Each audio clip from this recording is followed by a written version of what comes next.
ভগিনী নিবেদিতা ছিলেন একজন সমাজকর্মী, একজন শিক্ষিকা, একজন লেখিকা, আবার একজন সেবিকাও।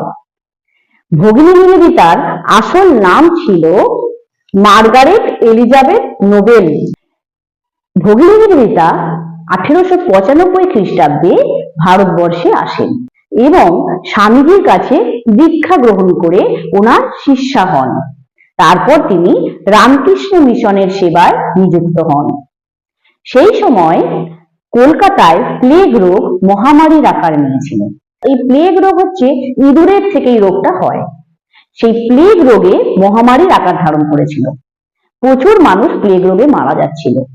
তখন ভগিনী নিবেদিতা নিজের জীবনের পরোয়া না করে তিনি কিন্তু প্লেগ রোগীদের সেবা করেছিলেন এবং এক মহান সেবিকার আদর্শ স্থাপন করেছিলেন। উনি তার সেবা ধর্মের জন্য আমাদের কাছে চিরস্মরণীয় আছেন। যখনই আমরা কোনো নার্স বা সেবিকার কথা মনে করি, প্রথমেই কিন্তু আমাদের ভগিনী নিবেদিতার কথাই মনে পড়ে, ওনার সেবা ধর্মের কথা মনে পড়ে। তাই আমাদের কাছে কিন্তু উনি চিরস্মরণীয়।